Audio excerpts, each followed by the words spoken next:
Welcome to study cloud. साथियों, स्वागत है आपका चैनल पे।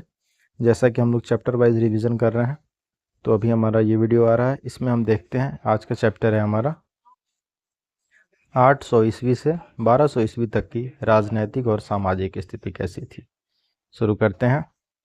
पहला प्रश्न है, विक्रमशिला विश्वविद्यालय किनके द्वारा स्थापित किया गया था? विक्रमशिला विश्वविद्यालय धर्मपाल के द्वारा स्थापित था। विक्रमशिला विश्वविद्यालय वर्तमान बिहार के भागलपुर जिले में अवस्थित था। इसकी स्थापना 8वीं शताब्दी में पाल शासक धर्मपाल द्वारा की गई थी। यहाँ के आचार्यों में दीपंकर श्रीज्ञान का नाम सर्वाधिक उल्लेखनीय है, जो इस विश्वविद्यालय के कुलपति थे। तंजौर स्थित राज राजेश्वर मंदिर का निर्माण किसने करवाया था?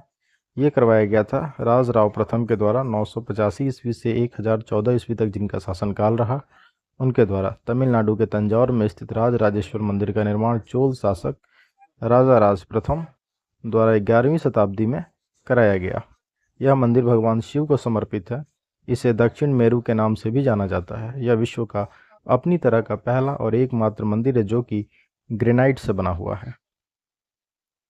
खजुराहो के विश्व प्रसिद्ध मंदिरों का निर्माण करवाया था। किसने करवाया था? चंदेलों ने।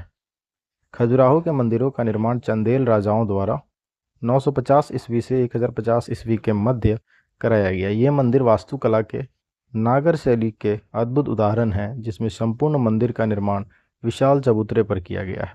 यहाँ के मंदिरों की नक्काशी हिंदू जीवन शैली के 4 पुरुषार्थों धर्म, अर्थ, काम और मोक्ष को दर्शाती है। ये मंदिर अपनी कामुक भाव से युक्त मूर्तियों के लिए विश्व प्रसिद्ध है। वत्सराज किस वंश का प्रसिद्ध शासक था? वत्सराज ये शासक गुज्जर प्रतिहार वंश का।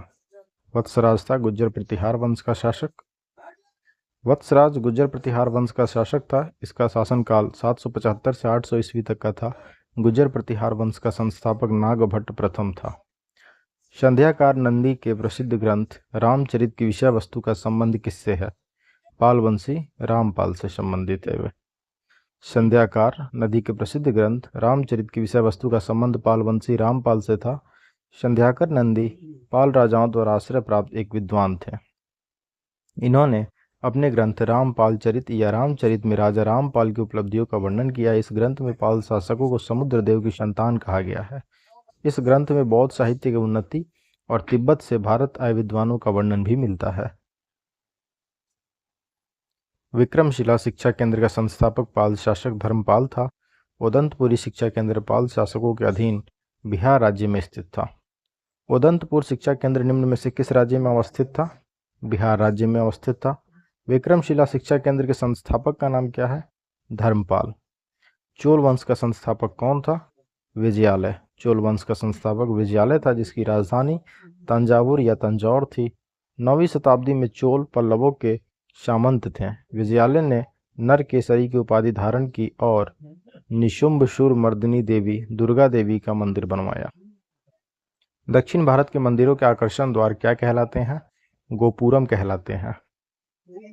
दक्षिण भारत में वहाँ के मंदिरों के आकर्षक द्वार गोपुरम कहलाते हैं। उल्लेखनीय है कि चोलों के पश्चात तमिल प्रदेश में पांड्यों का शासन स्थापित हुआ और मंदिर निर्माण शैली में नवीनतम प्रवृत्तियों का आविर्भाव हुआ। पांड्यों के काल में शिल्प कौशल को मंदिर के सहायक तथा बहिर्वर्ती भागों पर केंद्रित किया गया। मंदिरों के प्रवेश द्वार, जिसे गोपुरम कहते थे, मध्य एवं विशाल और प्रचुर मात्रा में शिल्पकारिता से अलंकृत होते थे। पांड्यकालीन वास्तुकला की विशेषता मंदिर नहीं अपितु ये गोपुरम ही है।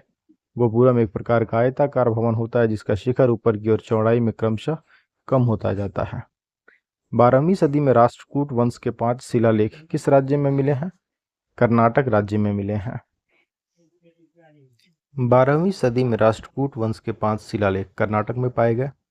दक्षिण भारत के शाहूकारों का क्या नाम था? दक्षिण भारत के शाहूकारों का नाम था चेट्टी। दक्षिण भारत के शाहूकारों को चेट्टिया या सेट्टी कहा जाता था। परमार वंश को स्थापित किया किसने? उपेंद्र ने। परमार वंश की स्थापना उपेंद्र ने की, जिसकी राजधानी धारा नगरी थी। परमार वंश का सर्वाधिक शक्तिशाली शासक राजा भोज था। निम्नलिखित शासकों में किसको मलाया, सुमात्रा तथा जावा की विजय का श्रेय जाता है? इसका श्रेय जाता है राजेंद्र चोल प्रथम को। राजेंद्र चोल प्रथम राज प्रथम का पुत्र था। इसने विजयोतुंग वर्मन को पराजित कर जावा, सुमात्रा एवं मलाया प्रायद्वीप पर अधिकार कर लिया था। इसने गंगैकोंड चोल, वीर राजेंद्र, मुडिगुड चोल आदि उपाधियां धारण की थी। सिंधु पर सफल आक्रमण करने वाला प्रथम अरब कौन था? मोहम्मद बिन कासिम। सिंध पर सर्वप्रथम अरबों का आक्रमण 636 ईस्वी में खलीफा उमर के समय हुआ, परंतु वह असफल रहा। सिंध पर पहला सफल आक्रमण ईरान के गवर्नर अल हज्जाज के सेनापति एवं दामाद मोहम्मद बिन कासिम ने 712 में किया। उस समय सिंध का शासक दाहिर था। पृथ्वीराज रासो के लेखक कौन है? चंद बरदाई। पृथ्वीराज रासो हिंदी साहित्य के प्रारंभिक समय की एक महत्वपूर्ण रचना मानी जाती है। इसके लेखक चंद्र बरदाई हैं। ये दिल्ली के चौहान वंशी शासक पृथ्वीराज चौहान के दरबारी कवि थे। जहाँ इस ग्रंथ में पृथ्वीराज के शौर्य, साहस एवं वीरता का अतिशयोक्तिपूर्ण वर्णन है, वहीं इसमें पृथ्वीराज की प्रेम संबंधी भावनाओं को भी दर्शाया गया है। इसी ग्रंथ में राजपूतों की उत्पत्ति संबंधी सूचना मिलती है। कल्हण ने कश्मीर का इतिहास अपनी पुस्तक राजतरंगिणी में लिखा है। विल्हण की पुस्तक विक्रांत देवचरित है, जबकि जयानक ने पृथ्वीराज विजय की रचना की। निम्नलिखित में से कौन सा अध्ययन केंद्र बौद्ध ग्रंथ के रूप में प्रसिद्ध नहीं था? नदिया। नालंदा, विक्रमशिला ये दोनों था, नदिया नहीं था। विक्रमशिला अध्ययन केंद्र में बौद्ध धर्म और दर्शन के अतिरिक्त न्याय, तत्वज्ञान, व्याकरण आदि की भी शिक्षा दी जाती थी। विक्रमशिला विश्वविद्यालय बिहार राज्य के भागलपुर जिले में स्थित है। इसकी स्थापना धर्मपाल ने 775 से 810 ईस्वी में की। नालंदा विश्वविद्यालय 5वीं शताब्दी से लेकर 12वीं शताब्दी तक बौद्ध शिक्षा के केंद्र के रूप में जाना जाता था। 7वीं शताब्दी में ह्वेनसांग ने यहाँ अध्ययन करने आया था। प्राचीन बौद्ध विश्वविद्यालयों में उदंतपुरी, नालंदा व विक्रमशिला विश्वविद्यालय थे। नदिया हिंदू धर्म का केंद्र था। नदिया जो था वो